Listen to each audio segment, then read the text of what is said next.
우리 옆에 계신 분과 한 번 더 문안 인사할 텐데 우리 PPT 한번 띄워주시겠어요? 제가 여러분에게 주님이 여러분과 함께하길 빕니다 이렇게 하면 여러분이 저에게 어떻게 해요? 네, 목사님과도 함께하시길 빕니다. 그리고 다 함께하면 하나님의 은혜가 당신 안에 가득하길 축복합니다. 이렇게 한번 인사해 보겠습니다. 준비되셨죠?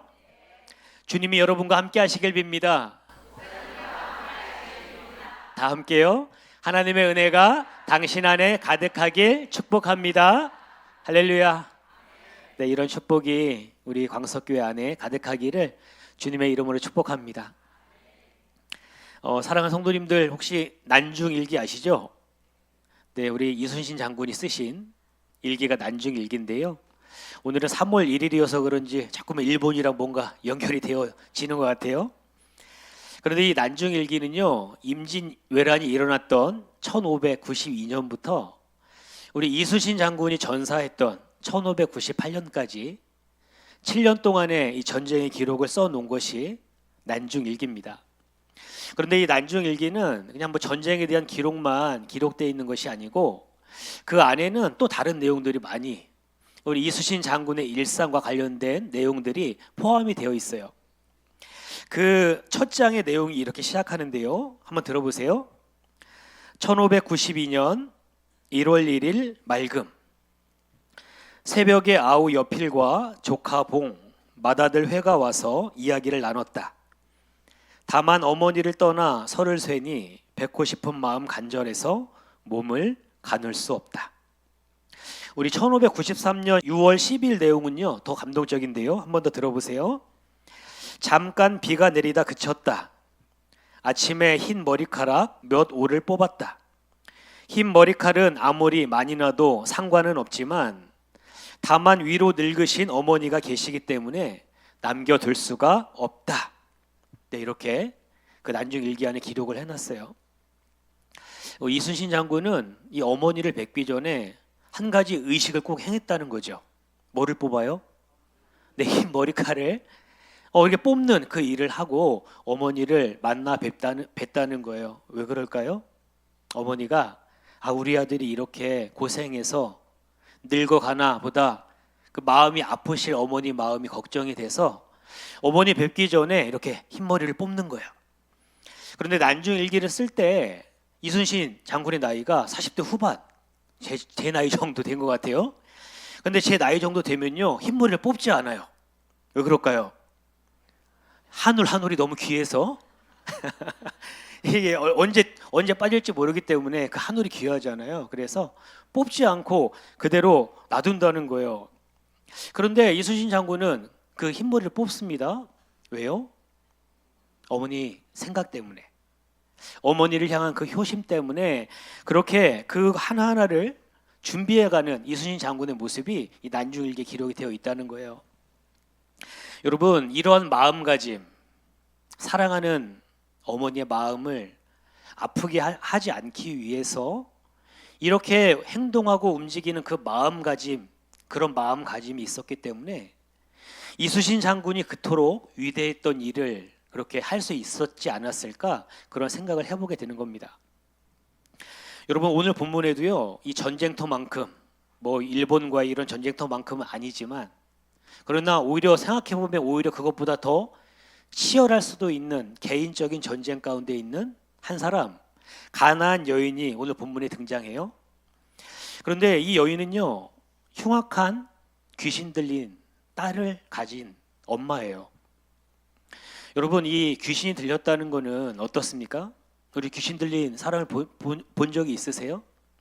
귀신 들린 사람은 자신의 몸을 막 해하기도 하고 또는 다른 사람을 위해하기도 하기 때문에 이 엄마 입장에서 이 딸을 가만히 놔두면 스스로 해하거나 아니면 다른 사람에게 해를 끼치기 때문에 어떻게 할 수 없는, 그래서 계속해서 지켜볼 수밖에 없는, 그래서 매일같이 죽음과 같은 전쟁을 매일처럼 치르고 있는 엄마, 그 엄마가 오늘 본문에 나오는 가나안 여인입니다. 그런데 오늘 예수님이 가나안 여인을 만나시거든요. 그런데 사실 성경을 읽어보시면 이 가나안 여인과의 만남은 참 이례적인 사건이에요. 왜냐하면 예수님께서 12제자를 선택하신 다음에 너희의 사역 범위는 이렇다 하시면서 주신 말씀이 있어요. 그 마태복음 10장 5절 6절, 우리 마태복음 10장 5절 6절 말씀을 한 목소리로 읽겠습니다. 시작.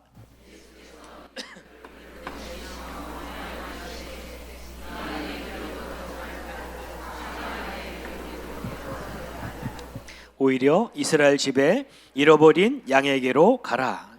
아멘. 예수님께서 제자들에게 말씀하시면서 너희들의 사역 범위는 이렇다 말씀하셔요. 뭐라고 하시죠? 이방인의 길로도 가지 말고 사마리아인의 고을로도 가지 말고 어디로 가라고 해요? 이스라엘 집, 유대인들의 잃어버린 양들에게. 그래서 예수님은 사역 범위를 어떻게 정해 놓으셨냐면 유대 지역으로 그렇게 정해놓고 본인뿐만이 아니라 제자들의 사역도 그렇게 정해져 있었다는 거예요. 그런데 그 예수님의 제자들이 이방 지역으로 사마리아를 넘어서 이방 지역으로 나가는 것은 언제죠?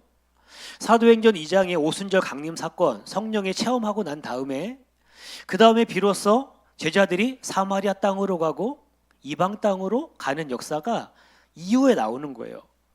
그런데 어찌된 일인지 예수님께서 지금 이방 지역으로 들어가고 계시거든요. 뭔가 예수님에게 사정이 있으신 겁니다. 오늘 본문 앞에 15장 1절부터 펼쳐지는 내용을 보면 예루살렘으로부터 온 바리새인과 서기관들이 예수님을 공격해요. 왜 당신의 제자들은 손도 씻지 않고 음식을 먹느냐고, 왜 정결법을 어기고 장로들의 전통을 어기면서 왜 이런 것들을 행하느냐, 예수님을 공격해 옵니다. 근데 그때 예수님께서 이 유대인들을, 바리새인과 서기관들을 깨우치시기 위해서 당시 이 유대 사회에서 그렇게 흐르고 있었던 한 가지 전통을 말씀해 주세요. 그게 뭐냐면 고르반이라는 전통입니다. 여러분, 고르반은 뭐냐면 당시에 사람들이 가지고 있는 물건, 재물 중에서 이게 하나님께 드릴 것 있잖아요. 이런 것들은 고르반이라고 해요. 그러면 이 고르반이라고 외친 이 물질, 고르반이라고 외친 이 물건은요, 다른 용도로 사용할 수 없는 거예요. 그래서 하나님께 귀하게 구별을 해 드린다는 뜻으로 이 고르반이라는 전통이 있었는데, 이 악한 유대인들이 이 전통을 악용을 하는 겁니다. 어떻게 악용하냐면 부모님을 섬기기 위해서 필요한 재물이 있잖아요. 그런 것들에 대해서 이건 고르반 외쳐버리는 거예요. 그리고 나서 어떻게 해요? 부모에게도 드리지 않고 그리고 하나님에게도 드리지도 않는, 그러면서 자기들의 배만 불리는 그런 일들을 유대인들이 그렇게 공공연하게 행해오고 있었다는 겁니다. 그래서 예수님께서 이들의 모습을 보시고요, 이사야 29장 13절의 말씀을 인용해서 이들의 중심을 보시면서 이들을 진단하시는 말씀이 오늘 본문의 15장 8절인데요. 우리 15장 8절 말씀을 한 목소리로 읽겠습니다. 시작. 이 백성이 입술로는 나를 공경하되 마음은 내게서 멀도다. 아멘. 많은 유대인들이 너희들이 형식을 지키고 율법을 지킨다고 말하고는 있지만 너희들은 형식은 지키고 있는지 모르지만 중심을 놓쳤다고, 하나님을 향한 그 마음을 너희가 잃어버렸다고 지금 예수님께서 책망하시는 거예요. 그러면서 하시는 말씀이 뭐예요? 형식 안에 마음을 담지 못하니까 껍데기만 남았다고 말씀하시면서 마음속에서 나오는 것, 입으로 들어가는 게 너희를 더럽히는 게 아니라 너희 마음속에서 나오는 것이 너희를 더럽히는데 너희 안에 하나님을 향한 그 마음이 없으니까 너희 안에서 나오는 그것들이 너무 더럽고 너무 역겹다. 예수님께서 지금 책망을 하시는 장면이 오늘 본문 앞부분에 이렇게 나오고 있습니다. 여러분, 그 14장에 오병이어 사건이 있고요, 15장에서 정결법 때문에 유대인들과 바리새인과 서기관들과 충돌이 있었어요. 그래서 계속해서 갈등이 막 격화되는 상황 가운데 있었기 때문에 예수님께서 어디로 가세요? 지금 이방인 지역으로 옮겨가고 계시다는 겁니다. 오늘 본문 21절입니다. 예수께서 거기서는 유대 갈릴리 지역인데요. 거기서 나가사 두로와 시돈 지방으로 들어가시니 21절이 이렇게 기록을 하고 있습니다. 여러분, 두로와 시돈 지역은요, 말 그대로 이방 지역이에요. 갈릴리 그 지방에서 사역하시던 예수님께서 이 바리새인과 서기관들과 충돌이 격화가 되니까 이방 지역인 그 북쪽 지역에 있는 두로와 시돈으로 올라가서 그 땅에 올라가셨는데 마침 만난 여인이 가나안 여인이었다는 거죠. 여러분, 오늘 본문에 평행 본문이 마가복음 7장인데요. 마가복음 7장에 가보면 이 내용을 뭐라고 소개하냐면 수로 보닉의 여인이라고 소개해요. 오늘 마태복음에는 가나안 여인이라고 소개하지만 이 마가복음에 가면 수로 보닉의 여인이라고 이 여인을 소개하는 것을 볼 수가 있습니다. 여러분, 여기서 수로라는 거는 아프리카 지역에 있는 시리아를 가리킵니다. 시리아 지역이에요. 수로는. 보닉에는 페니키아를 가리켜요. 그러면 이 말은 무슨 뜻이냐면 지금 이 여인은 가나안 땅에 살고 있지만 어디 사람이에요? 시리아 출신의 페니키아인이라고. 오늘 그 단서가 우리에게 이 여인의 출생지를 우리에게 말을 해주고 있는 겁니다. 그런데 이 수로보닉의 여인, 오늘 본문의 이 가나안 여인이 예수님을 만나자마자 소리치기 시작해요. 주 다윗의 자손이여, 나를 불쌍히 여기소서. 내 딸이 흉악한 귀신에 들렸나이다. 나를 좀 불쌍히 여겨달라고. 죽음과 같은 매일을 살아가는 내가 불쌍하지도 않냐고, 제발 내 딸 좀 고쳐달라고 이 여인이 간청해요. 그런데 여러분, 오늘 이 여인의 고백이요, 놀라운 고백이에요. 뭐라고 고백합니까? 주 다윗의 자손이요. 한번 따라해 보세요. 주 다윗의 자손이요. 한 번 더요. 주 다윗의 자손이요. 여러분, 다윗의 자손이요 앞에 주님, 주여라고 하는 이게 붙으면 이건 무슨 뜻이 되냐면 구약 성경에서 이스라엘 백성들의 주시고자 했던 그 메시아, 하나님이 약속하신 그 메시아를 가리키는 그런 단어가 되는 거예요. 완벽한 호칭이 되는 거예요. 주 다윗의 자손이요 라고 말하는 거는 예수님을 향해서 지금 뭐라고 부르고 있는 겁니까? 당신은 메시아입니다. 하나님이 보내주신 메시아입니다. 이 고백을 이 가나안 여인, 이방 여인의 입에서 이 고백이 나오고 있다는 거예요. 그런데 여러분, 우리가 이 본문을 이 앞뒤로 잘 살펴보면 아직도 예수님의 제자들조차 지금 예수님이 메시아라는 것을 이제 겨우 조금 연결해서 조금씩 메시아일까? 이렇게 생각하고 있는 그런 상황인데, 어찌 된 게 이 가나안 이방 여인이 예수님을 향해서 주 다윗의 자손이요, 그렇게 정확한 고백을 하고 있다는 겁니다. 그래서 예수님이 이 고백을 듣고 좀 충격을 받으신 것 같아요. 본문을 보니까요, 아무런 말씀도 하지 않으세요. 그러니까 제자들이 어떻게 하죠?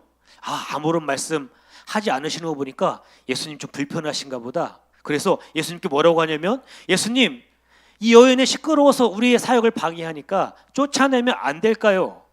이렇게 간청하는 장면이 오늘 본문에 나오고 있어요. 그런데 여러분, 예수님은요, 지금 이 여인 안에 무엇이 있는지를 확인하기를 원하셨어요. 이 여인이 와서 주 다윗의 자손이요 이렇게 고백하고 있는 이 말이, 이 여인이 자신의 귀신 들린 딸, 이 딸 고치기 위해서 어디서 주워 듣고 와서 지금 하는 말인가? 아니면 여인의 중심으로, 마음으로 진짜로 하는 고백인가? 그것을 확인하고 싶으셨다는 거예요. 근데 여러분, 조금 더 생각을 해볼까요? 어떤 여인이 지금 자신 앞에 와서 주 다윗의 자손이 하면서 나를 불쌍히 여겨달라고 할 때에 우리 예수님은 중심을 보시는 예수님이시잖아요. 중심을 딱 보신 예수님께서 이 여인이 믿음이 있는지 없는지 아셨을까요? 모르셨을까요? 아셨을까요? 모르셨을까요? 아셨겠죠. 그렇다면 이 내용이 좀 달라져요. 그러면 도대체 예수님은 이 여인에게 도대체 무엇을 드러내기를 원하시는 걸까? 이 여인에게 있는 믿음이 있음을 이미 알고 계시거든요. 그런데 그 믿음이 있음을 지금 예수님은 어떻게 하시냐면, 예수님의 질문을 통해서 여인이 가지고 있는 그 믿음을 드러내기를 원하셔요. 그 믿음이 드러나서 주변에 있는 모든 제자들과 유대 사람들이 이 믿음이 무엇인지를 알기를 원하셨다는 거예요. 그래서 예수님께서 이 여인에게 질문을 던지십니다. 자녀의 떡을 취하여 개들에게 던지는 것이 마땅치 않다. 자녀들에게 줄 것을 개들에게 던져주는 것이 마땅치 않다. 여러분, 이게 이 여인을 향한 사실은 질문이라는 거예요. 여러분, 오늘날 누가 왔어요? 지금 도움이 필요해서 왔어요. 그런데 내가 당신은 개입니다 그러면, 당신은 개 같은 사람입니다 그러면 이거는 인격 모독이죠. 오늘날 관점에서. 그렇죠? 지금 그 사람이 도움이 필요해서 왔는데 내가 당신은 개입니다, 개에게 떡을 줄 수 없습니다 하면 너무나도 인격 모독에 대해서 아마 그 사람이 고소를 할 수 있을 것 같아요. 그런데 여러분 잘 생각해 보세요. 당시 이 유대 사회입니다. 유대 사회. 근데 유대인들은 어떤 생각을 가지고 있냐면, 하나님 안에 하나님의 자녀된 선택된 백성들은 하나님의 자녀다.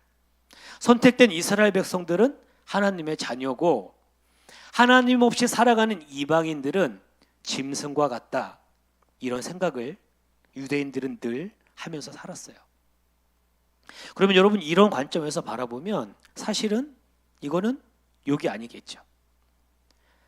그래서 여러분, 오늘 지금 예수님이 하시는 질문, 이거는 무슨 뜻이냐면요, 너 하나님 안에 있는 자들은 자녀고 하나님 없이 살아가는 인생은 개라는 사실 너 인정하니? 사실은 이런 질문을 예수님께서 이 여인에게 하고 계신 거예요. 자녀와 개라는 두 가지 단어를 사용해서 이 두 가지 너 알고 있니? 무엇이 자녀고 무엇이 짐승인지 너 알고 있니? 예수님께서 질문을 하신다는 거예요. 그런데 이 예수님의 질문에 대한 여인의 대답이 놀랍습니다. 우리 27절의 말씀을 우리 한 목소리로 읽겠습니다. 27절입니다. 시작. 여자가 이르되 주여 올소이다마는 개들도 제 주인의 상에서 떨어지는 부스러기를 먹나이다 하니. 아멘. 주여 올소이다마는 개들도 제 주인의 상에서 떨어지는 부스러기를 먹나이다. 뭐라는 겁니까? 예수님, 하나님 없이 살아가는 인생, 하나님 없이 살아가는 이방인들, 짐승과 같은 존재들 맞습니다. 저 이방인인데 저 그거 인정합니다. 그런데 예수님, 개들도 주인의 상에서 떨어지는 부스러기를 먹습니다. 개들도 주인의 상에서 떨어지는 그 부스러기를 먹으며 살아갑니다. 아주 놀라운 고백을 이 여인이 하고 있다는 겁니다. 여러분, 이 가나안 여인은 예수님을 뭐라고 고백했어요? 당신은 메시아입니다. 하나님이 보내주신 메시아입니다. 그 메시아 앞에서 자신의 자존심을 내세우지 않아요. 예수님의 그 말이, 나보고 개라고 하는 그 말이 모욕적이라고 따지지도 않습니다. 오히려 예수님 발 앞에 다 엎드려서 개들도 주인의 상에서 떨어지는 부스러기를 먹나이다, 이렇게 믿음의 고백을 하고 있다는 거예요.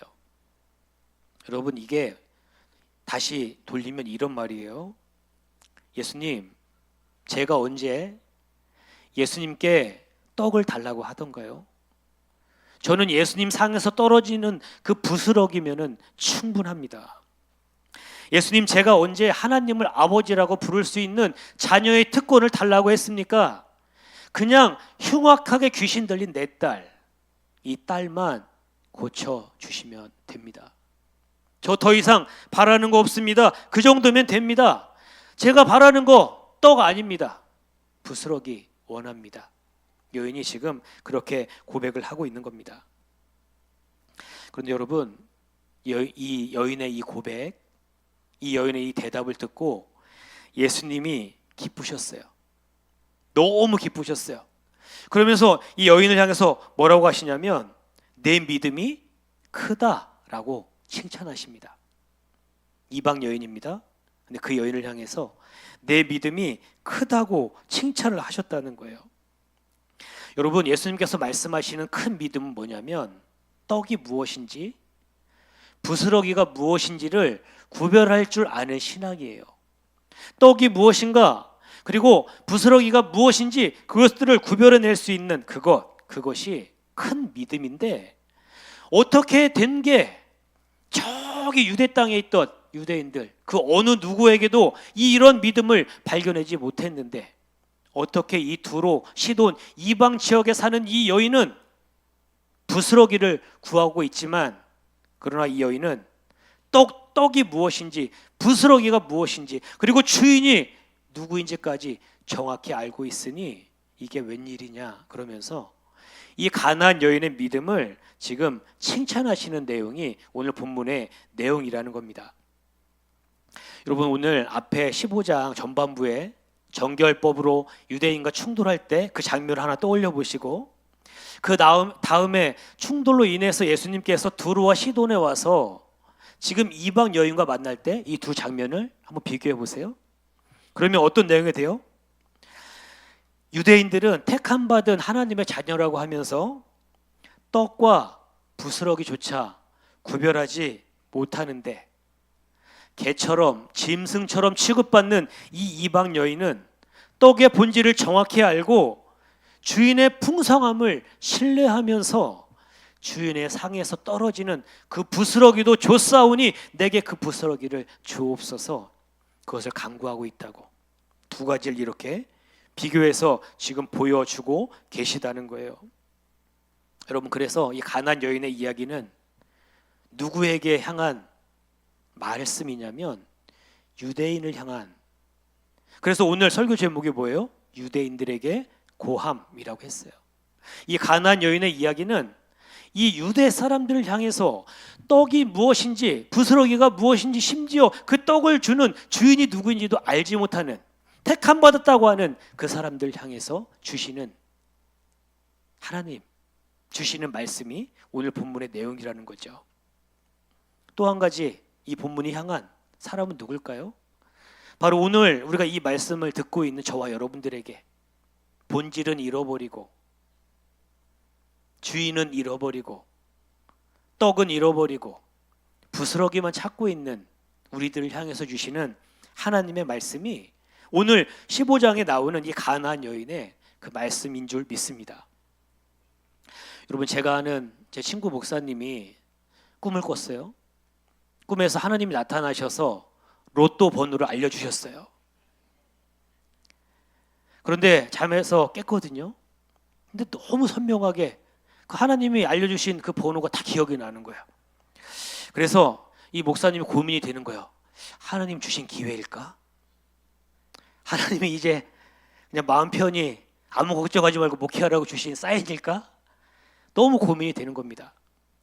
그러다가 로또를 샀을까요? 안 샀을까요? 그래서 우리 성도님들에게 로또 번호를 안 알려주시는 거예요. 이 목사님이 고민 끝에 로또를 사지 않았어요. 그리고 이렇게 고백해요. 하나님, 저는 하나님 한 분이면 충분합니다. 제가 원하는 것은 로또 아닙니다. 하나님입니다. 저는 하나님으로 살겠습니다 하면서 그 번호를 적지 않았어요. 여러분은 지금 아쉬운 눈빛이 많아요. 여러분 그러실 수 있을까요? 쉽지 않죠. 여러분, 오늘 가나안 여인도 사실 비슷한 자리에 있는 거예요. 그런데 이 여인도 보세요. 주인이 앉는 그 떡 먹는 그 상 위에 올라가게 해달라고 구하지 않죠. 상 위에 앉게 해달라고 떡 달라고 요구하지 않습니다. 뭐를 요구해요? 부스러기면 충분하다고. 나는 이 주인이 하나님이 어떤 분이신지 알기 때문에 그분의 상에서 떨어지는 그 부스러기라도 내가 받게 되면 내 딸이 고쳐지고 내 병이 낫고 내 딸의 병이 낫고 내 문제가 해결될 줄 믿습니다 하는 이 고백이 이 여인의 고백이었다는 거예요. 여러분, 진짜 주인을 아는 자들은요 부스러기면 족합니다. 하나님의 은혜면 족합니다. 하나님 한 분이면 충분합니다. 이렇게 고백하게 된다는 겁니다. 유대인들은요, 떡을 가지고 있었어요.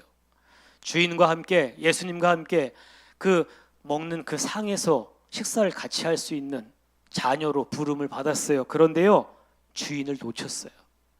떡이 얼마나 귀한 것인지 그 가치를 몰랐습니다. 그런데 이 여인은 어때요? 그 식탁에 초대받지 못했잖아요. 이방인이잖아요. 그런데 이 여인은요, 주인을 알아요. 그래서 주인을 붙잡습니다.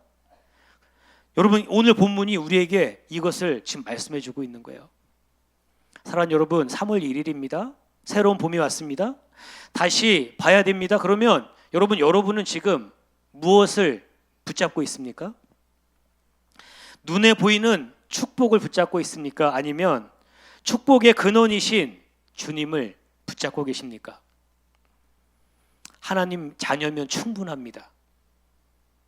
아파트 안 주셔도, 자동차 안 주셔도, 통장에 돈이 없어도 하나님이면 충분합니다. 이 고백을 우리가 해야 되는데, 참 우리가 이 어려운 질문 앞에 늘 매일처럼 서 있다는 거예요. 여러분, 새 봄을 시작하면서 하나님 앞에 우리의 고백을 새롭게 할 수 있기를 주님의 이름으로 축복합니다. 한번 따라해 보겠습니다. 주님 한 분이면 충분합니다. 하나님으로 만족합니다. 하나님이면 충분합니다. 내게 주신 은혜가 족합니다. 여러분, 어떤 마음을 가지고 살아가냐에 따라서 그 사람의 삶이 완전히 달라지는 겁니다. 우리 새 봄에 여러분, 우리가 가져야 될 이 마음, 여인이 가졌던 이 마음, 그리고 아까 말씀드렸던 이순신 장군이 가졌던 그 마음, 소중한 것을 지켜내려고 하는 그 마음을 붙잡을 때 올 한 해 하나님 주시는 놀라운 축복을 경험하게 될 줄로 믿습니다. 다시 보고, 다시 붙잡고, 다시 하나님 한 분이면 족하다는 이 믿음 가지고 나아가는, 그래서 올 한 해 하나님의 풍성한 열매를 그렇게 바라보며 살아가는 우리 광석의 모든 성도님들 되시기를 주님의 이름으로 축복합니다.